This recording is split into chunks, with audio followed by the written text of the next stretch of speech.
Today on News Channel 12, a fraternity member arrested after an incident on campus. And later, House Bill 95 lowers the price of insulin. Stay tuned to hear a representative's latest thoughts. We'll give you a live look at what we have coming up for our future forecast here on News Channel 12, live at 1. Live from the campus of Western Kentucky University, you're watching News Channel 12, where commitment makes the difference. Welcome to News Channel 12, live at 1. I'm Haley Rader. And I'm Kelsey Stieber.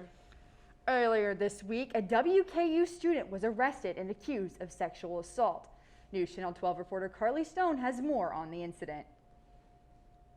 That's right, Haley. 21-year-old Benjamin Massengill has been charged with first-degree rape, first-degree sodomy, and first-degree unlawful imprisonment. Police were dispatched to TriStar Greenview Regional Hospital Saturday morning regarding a sexual assault. The reporter says the incident occurred at a party at the Sigma Nu fraternity house on campus earlier that night. Massengill is currently free on a $25,000 cash bond. Charlie Pride, the director of Student Activities, Organizations, and Leadership, issued a statement saying, quote, "This situation is an ongoing police investigation and waiting to get more information on the situation before we move forward," end quote. Andrew Rash, the Greek Affairs coordinator, says, quote, "There is an investigation and that's all I can comment at this time," end quote. I reached out to the WKU Sigma Nu chapter and their president with no response at the time of this broadcast. However, Sigma Nu's national organization suspended Massengill's membership pending completion of law enforcement proceedings. Thanks, Carly. The preliminary hearing was on Wednesday. Warren District Judge Sam Potter is now moving the case forward to a grand jury trial. The Kentucky General Assembly weighs significant changes to the state's public record law, a tool used by journalists, businesses, and citizens to access government documents. House Bill 312 was rewritten last Thursday in a committee to alter the Open Records Act, then voted out of the House of Representatives along party lines the next day. The bill would create a residency requirement for open records requests, banning anyone living outside of Kentucky from seeking records. This also includes out-of-state news organizations that do not have an in-state affiliate and companies not registered in Kentucky. In addition, it gives public agencies 5 business days to acknowledge a request for documents, 2 more than allowed under the current law. Legislators in the Kentucky House advanced the bill this past Friday and now heads to the Senate. Impaired driving impacts many students on and off WKU's campus every year. Reporter Allie House has information on how to avoid these situations. Western Kentucky University officials are taking precautions to ensure students are safe on and off campus. One of those being to prohibit those who drive under the influence. Student Miles Mitchell says a personal experience with an intoxicated driver changed the way he thinks about drunk driving. So yeah, we came down Avenue of Champions here about a Tuesday night. I didn't know that the driver had been drinking. We passed a police officer sitting here by the stadium. He was going about 70 miles an hour over the speed limit on this road, which is incredibly dangerous. And he got pulled over and got a DUI. According to WKU crime and traffic data, there were 18 DUI arrests in 2019, 7 in 2020, and already 10 in 2021. WKU Chief of Police Mitchell Walker says there are many reasons why people choose to drive drunk. There's a lot of peer pressure when you've got friends and you're all having a good time and things like that, and you know in your heart of hearts that it's not a good idea to get in a car with a bunch of people who's intoxicated, especially somebody driving. So don't feel bad by standing up and saying, look, if you haven't been drinking, I'll drive, or just stand up and say, look, I'm not going to ride with you guys. You've had too much to drink. I'm going to get me a cab or something like that. Walker wants students to be aware of the circumstances before accepting a ride when unsure of the situation. Again, we just try to educate, kids. I call them kids, but just educate them about some of the dangers and, having a designated driver and things like that, and to call a friend or somebody like that to help. If a student is unsure of riding with a friend, Walker says WKU police have resources and tap ride services available to them. Reporting for News Channel 12, I'm Allie House. You can contact WKU Police Safety Escort at 270-745-3333 and Tap Ride Parking and Transportation Services at 270-745-2361. A new initiative is aimed at providing more mental health services to college students. The Kentucky Council on Post-Secondary Education announced on Tuesday that the initiative will use $1.5 million in federal relief funds to boost mental health on campuses. Officials say the initiative comes as Kentucky colleges and universities experience an increased demand for health and counseling resources due to anxiety and depression brought on by the pandemic. The funding will be split between mental health programs in schools and training for personnel with web-based interventions. Noah Moore has our first look at the weather. Noah, are we seeing spring temperatures for good? Yes, we are actually. Throughout the remainder of the week, we're going to be seeing temperatures above freezing and mainly above 50 degrees as we continue. So right now we're looking at a live Doppler look and we're seeing absolutely really nothing going on, so not much to talk about here. But our temperatures right now, we're staying in the mid to upper 40s right now, and those will dip into the 50s as the day goes on. Right here in Bowling Green, it's 48. Our friends up to the north in Owensboro, it's 45 degrees. Now our current wind things that we have going on, it's about 11 miles an hour here in home in Bowling Green, but we shouldn't see anything too severe. We should be seeing gusts up to 20 miles an hour out of the east. So what we have coming up through our next trends, we're going to be staying a little bit drier. We're going to be having a cooler weekend, much noticeably colder week or cooler weekend, I would say. And then our next rain chances, I will give you guys those looks on our later forecast. You guys? Thanks, Noah. After the break, learn what about the public relation majors are learning in one of their classes. And later, an anniversary of a deadly tornado.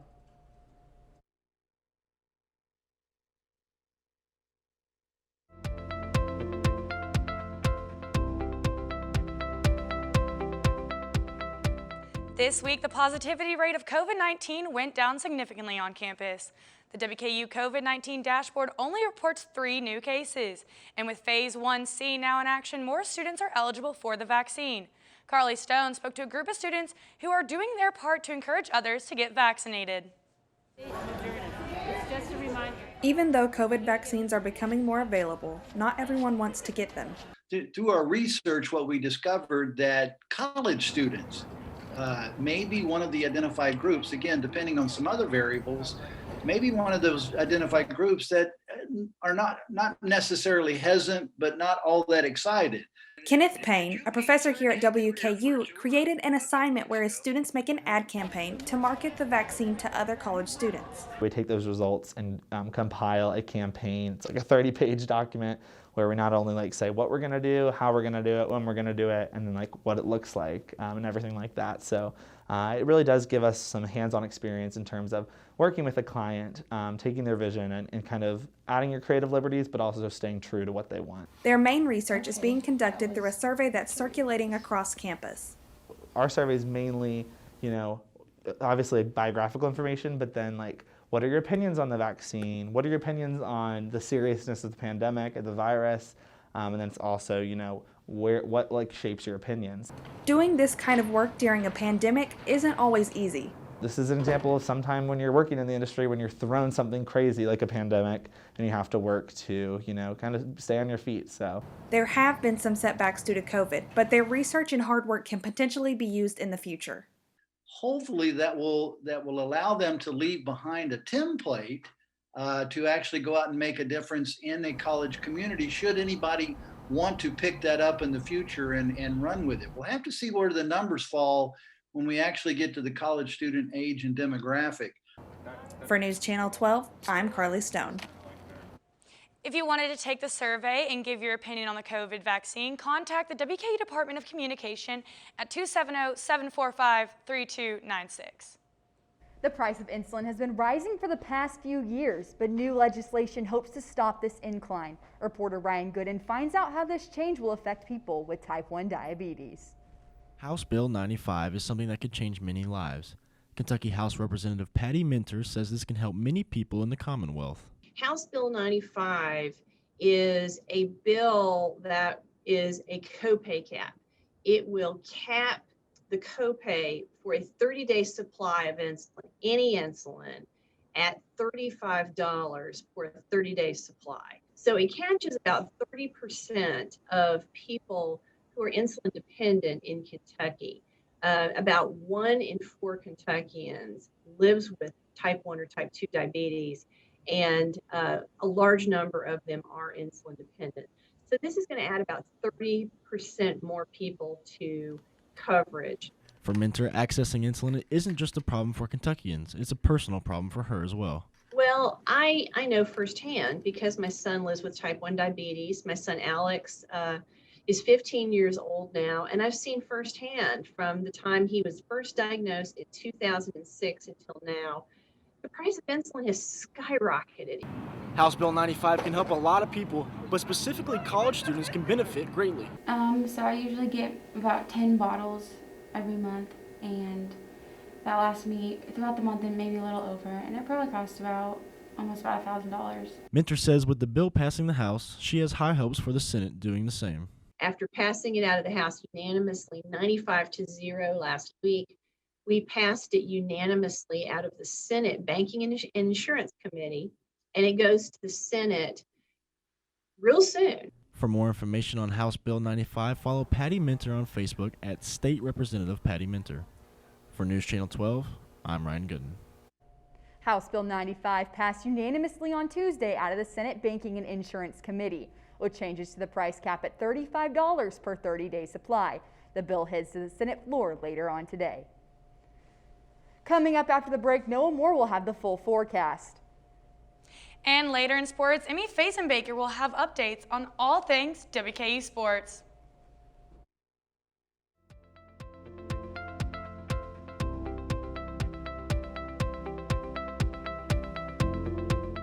Welcome back, you guys. So right now we're seeing current temperatures in the mid to upper 40s. Right here in Bowling Green, it's going to be 48 degrees. Our friends up to the north in E-Town, it's going to be 45 degrees. Then on off to our west here in Paducah, it's going to be 47 degrees.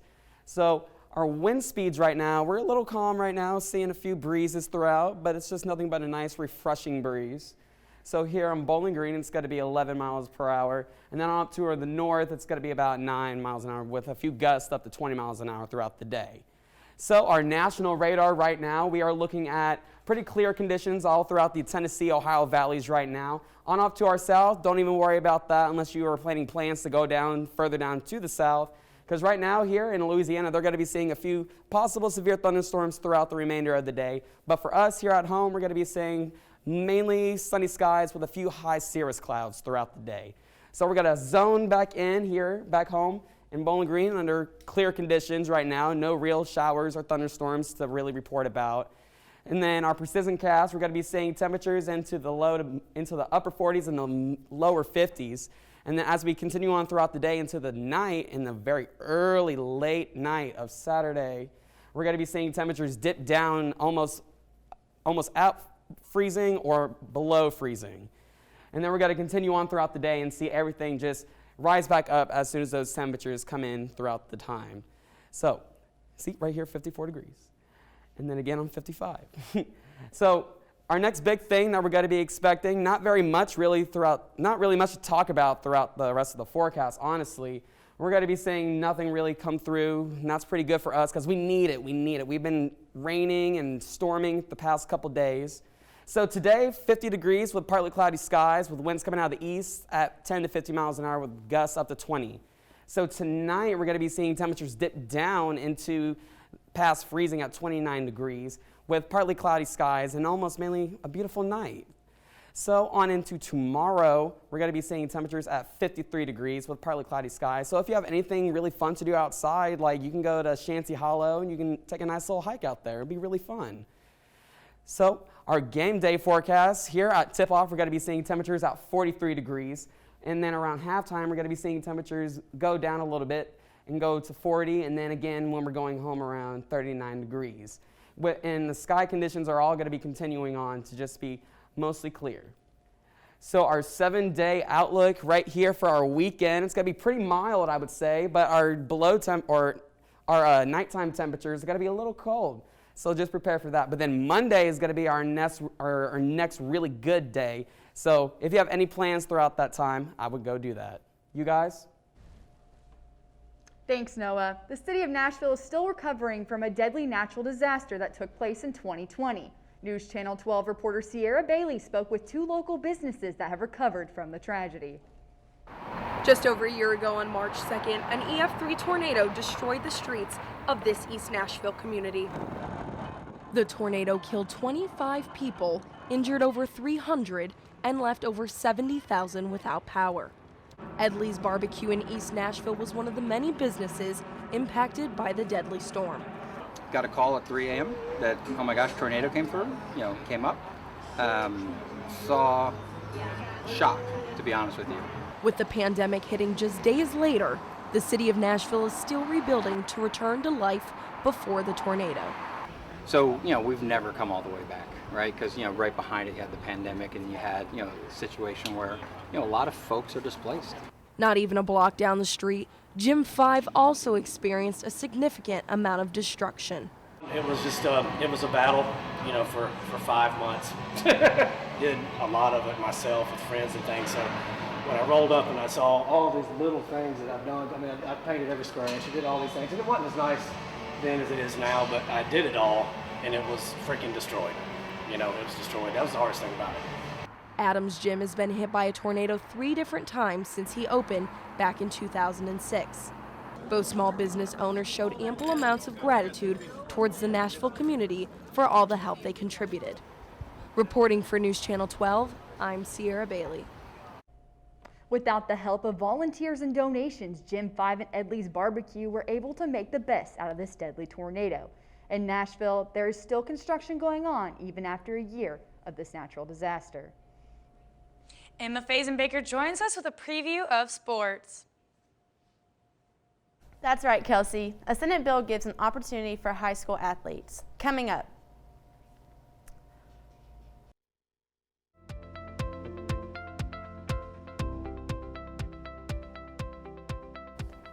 High school seniors will be given an extra year for eligibility for academics and athletics. Kentucky Senate unanimously passed Bill 128 this week. The bill allows any high school seniors to apply for an extra year of school in light of the COVID-19 pandemic. This bill will impact kids in athletics, but also students who look to better their GPA and test scores as well. This means any seniors can opt to play an additional season of their respective sport. This is seen as an opportunity to help kids get attention and scholarships they could have otherwise gotten. Moving on to all things WKU sports, women's soccer hosted FIU for their home opener on Thursday at 6 p.m. This was the first official game played at the WKU soccer complex in 496 days. WKU and FIU have played against each other a total of 19 times, the last time ending in a Lady Toppers win 3-1. Junior Amber Barnett leads the Lady Toppers in points with 2 goals and an assist so far this season. WKU now has a 6-game winning streak against FIU after last night's 4-3 victory. The Lady Toppers are back in action tomorrow against Division III powerhouse Center. You can catch the game at WKU Soccer Complex at 2 p.m. CUSA Weekly Awards have recognized WKU volleyball players Paige Briggs and Nadia Judene for their success on the court. Briggs was named Offensive Player of the Week as she acquired 14 kills and 16 digs against Marshall last Sunday. Judene was awarded with Setter of the Week as she racked up a total of 157 assists in the last 2 wins against the Thundering Herd. These 2 powerhouse players have assisted WKU volleyball to a 6-0 season so far in Conference USA play. The women's volleyball team plays FIU this Sunday at noon in Diddle Arena. The WKU women's basketball team traveled this week to Old Dominion. Last night, the Lady Toppers lost to the Monarchs 55-53, but are still eager to come out on top tonight. In the last 4 weeks, the Lady Toppers have traveled a total of 5,151 miles for their 3 pairs of Conference USA games. Their last conference outing was against FIU, where they went 1-1 against the Panthers. The Lady Toppers have played Old Dominion a total of 26 times in series history, with the last time ending in a loss. Leading scorers Fatou Pouye and Meryl Abdelbouad are seeking to find a Lady Topper win as they hit the road this weekend. Tune in to Extra Point today at 3:30 for more in-depth coverage. In the meantime, stay up to date by following the Extra Point on Twitter. Back to you ladies at the desk. After the break, an annual event on campus that raises money for a children's hospital. And no more will have more of our final forecast.